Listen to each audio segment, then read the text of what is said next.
guys, Mike Deathbeam here once again. Today we are continuing our Tardis adventures with these weird signs. Quite strange. So, today we're going to explore the planetarium and hopefully get back over to there. So, I guess we can do a little history lesson in the planetarium, kind of learn about the Neldorians and maybe some of the other planets.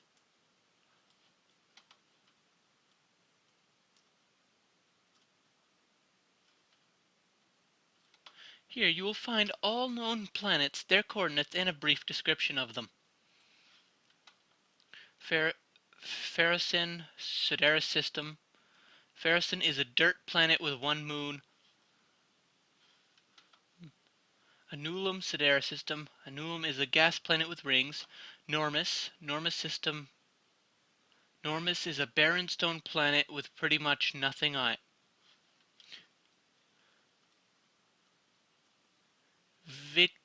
Vigtigad. Vigtis system.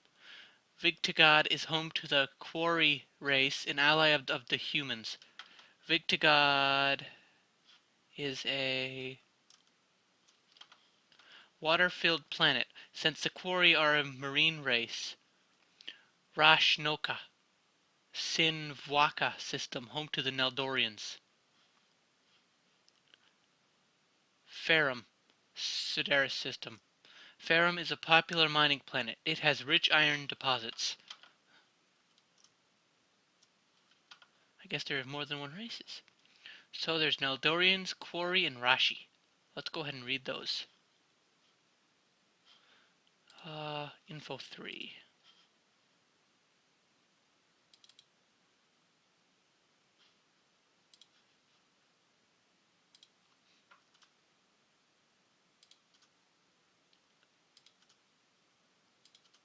Okay. Neldorians. Planet Rashnoka. The Neldorians are a reptilian race that resemble Komodo dragons. Well, that's interesting. They are an enemy to the humans. Rashnoka is covered with jungle and desert biomes, a perfect environment for a reptilian race to grow. Okay. The Neldorians are run by a total monarchy. That sounds like there could be some trouble there. Their current king is named Sasek Nu Derashia Kain Koto. The king hates humans and the Quarry, so he orders his fleets to attack human and Quarry fleets on sight. Rashnoka is located in the Sinvwaka system.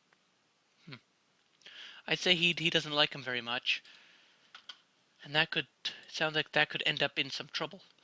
Okay, let's go to number 4, Quarry.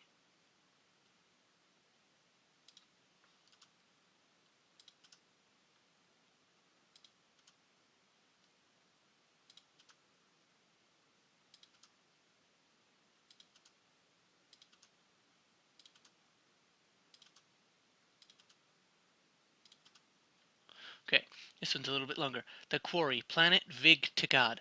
The Quarry are a race of marine amphibious organisms. Uh, they misspelled organisms. That's supposed to be an A. Anyways, organisms resembling walking sharks. Huh, that's pretty cool. Due to their oceanic nature, their ships are often filled partially with water. When visiting other species, they wear water tanks on their backs that keep them hydrated. Vigtigad is mostly covered in water, but it has 2 small continents. Most Quarry live underwater in huge underwater cities. So sounds like the Gungans with their cities. While others live on the continents. Quarry are amphibious, so they can live underwater and out of water, but they cannot live longer than 5 hours without being hydrated by water. So it is crucial for land-dwelling Quarry to always have a water supply. This is a problem in Quarry space travel as well, as their ships must have lots of water so they can survive. Their water dependency causes problems when working with other races as well. When Quarry visit another race's ship, they must always have their water tanks. Well, that makes sense. When when another race visits their ships, the other race always has to bring a diving suit to get through the completely underwater portions of the ship. The Quarry are governed by a democratic system of government. Their current Prime Minister is named Clarblok Le Plump. They are a huge ally to the humans. That's a very interesting name. Le Plump, Mr. Plump. I could be mispronouncing it, so I do apologize if I am. Nope. Alright. And then for the Rashi. Let's see what they're about.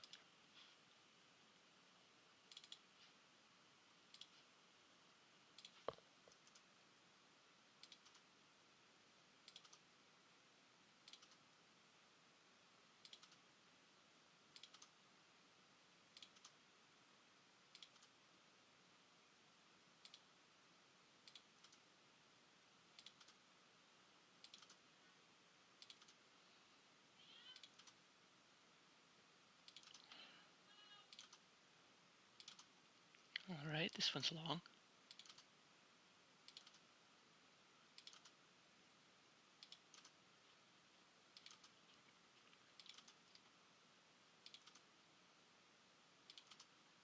There we go. Boy, this is a long one. Rashi, planets Sorkuni. The Rashi are a race of bipedal wolf-like organisms. They're allied with the Neldorians and they hate the quarry. They don't mind humans so much, but they will attack them since they're allied with the Neldorians. Sorkuni is in the solar system adjacent to the Vigticads, so ever since the quarry and the Rashi started space travel, they have not been on good terms. There is no single government running Sorkuni. The planet is covered in thousands of different city-states, each with their own unique identity. The city-states of Sorkuni are the modern version of the Rashi's old way of living, the clans. In ancient Rashi times, thousands of nomadic clans existed, but when the Rashi entered their equivalent to the Industrial Revolution, it made more sense to stay in one place, so the many clans of the Rashi created city-states for their clans. When it comes to space, the city-states of Sorkuni put aside their differences in the Sorkuni Space Alliance. Rashi from all city-states joined the alliance to represent Sorkuni as a whole, which is probably good, otherwise you'd have a whole bunch of little wars in space. That would be bad. Sorkuni is covered in deserts and has very few oceans. Sorkuni is located in the Sarkench system.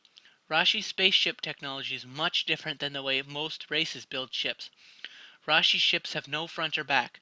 They are designed to fly in all directions rather than the one the front is facing. This is also useful in battle because weapons are placed all around the ship. Yes, it could be, so they could attack from all sides. Rashi ships are usually fairly small because the Rashi Space Alliance believes that the smaller the ship, the easier it is to operate. This idea probably comes from the Rashi belief in small clans and city-states. Rashi drive core technology is also much different, which it would be rather strange that if all four races decided to or invented all their space travel exactly the same. Rashi ships are Rashi drive core technology is also much different. Rather than using plasma helium propulsion like humans and many other races do, the Rashi use an electric engine to generate a magnetic field. This magnetic field pushes the ship through space. The blinking lights that you can see under a Rashi ship make up the field generator. Compared to helium propulsion drive cores, electric magnetic field engines have advantages and disadvantages. The advantage to electric magnetic field engine is that they are very easy to control. You can easily pilot a ship with impeccable accuracy through space, while helium propulsion drive cores are not as controllable. Electric magnetic engines also only work on small-sized ships. No engine has yet been invented to make a field large enough for larger ships. Helium propulsion engines are also faster. You can get places 100 times faster with a helium propulsion drive core.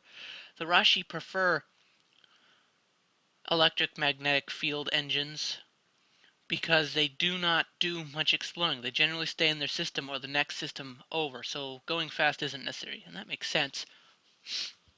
So that is pretty cool. I mean, this guy put in, or girl, I don't know, put in a lot of detail into this, and that's pretty cool. So why don't we go ahead and head over to the government area?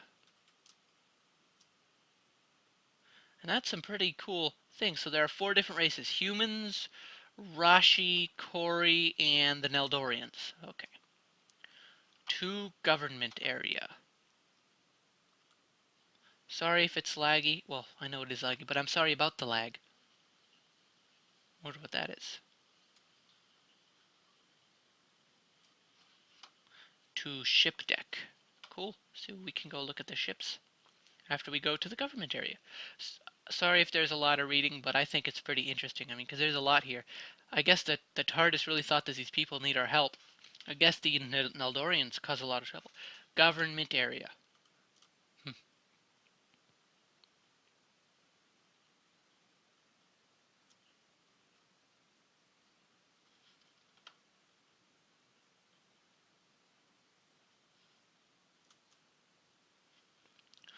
Read note 3. Okay.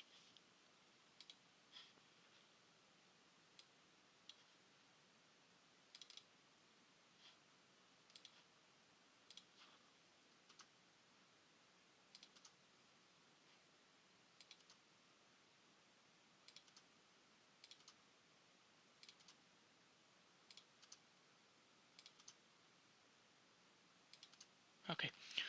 You approach the government officials of Finium Space Station, and you tell them of your mission's failure. You tell them that the Neldorians had already destroyed the Unity when you got there, and that your ship, the Utopia, was destroyed in the fight. The commander of Finium Space Station, named Commander Stevens, responds, "That is disappointing news. The Unity was a fine ship, and so was the Utopia. There are no survivors from the Unity? What about your ship? Are you the only survivors?" You say yes. "That is unfortunate. We've lost a lot of good people this day. The Neldorians are becoming a huge threat to our safety. Let us decide if we should attack the Neldorians' planet Rashnoka. I feel that war is the only way to stop these attacks. The rest of Finium government and I shall call on a vote shall call a vote on if we should attack or not. We will then send our decision to Earth and hopefully gain their support. In the meantime, go to the ship deck and find the USS Arrival. I'm going to assign this ship to your command from now on. So while we make our decisions, go and check it out. Head to the ship deck and find the USS Arrival. Explore the ship, and then when you're done, return here."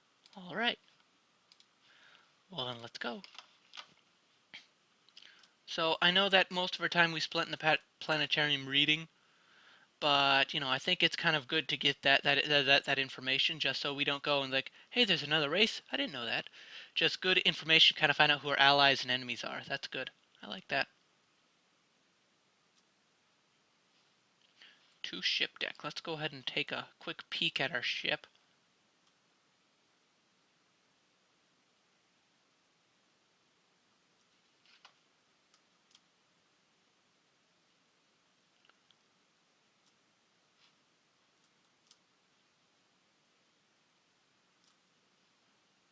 Docking Bay 1. Currently docked ship, USS Arrival.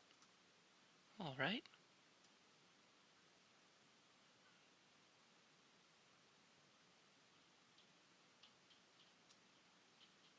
Begin pressure equalization sequence. So you know what? I don't know if we'll have time to explore all the ship or not. So I think what we'll do is we can just wait out here until the next episode, and maybe we can go and check out the other ships that are over there.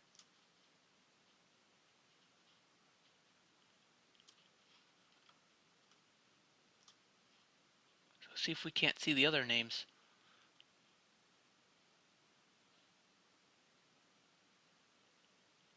Looks like that there are only 3 ships here.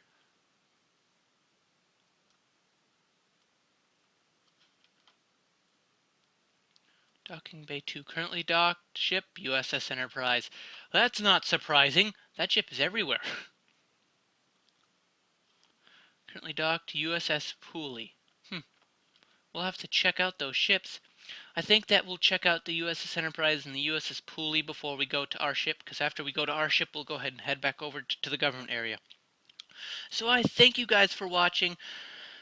Make sure that you rate, comment, subscribe, and if you have any other worlds that you think might need our help, make sure that you let us know, and maybe the TARDIS will think that we need to go help them.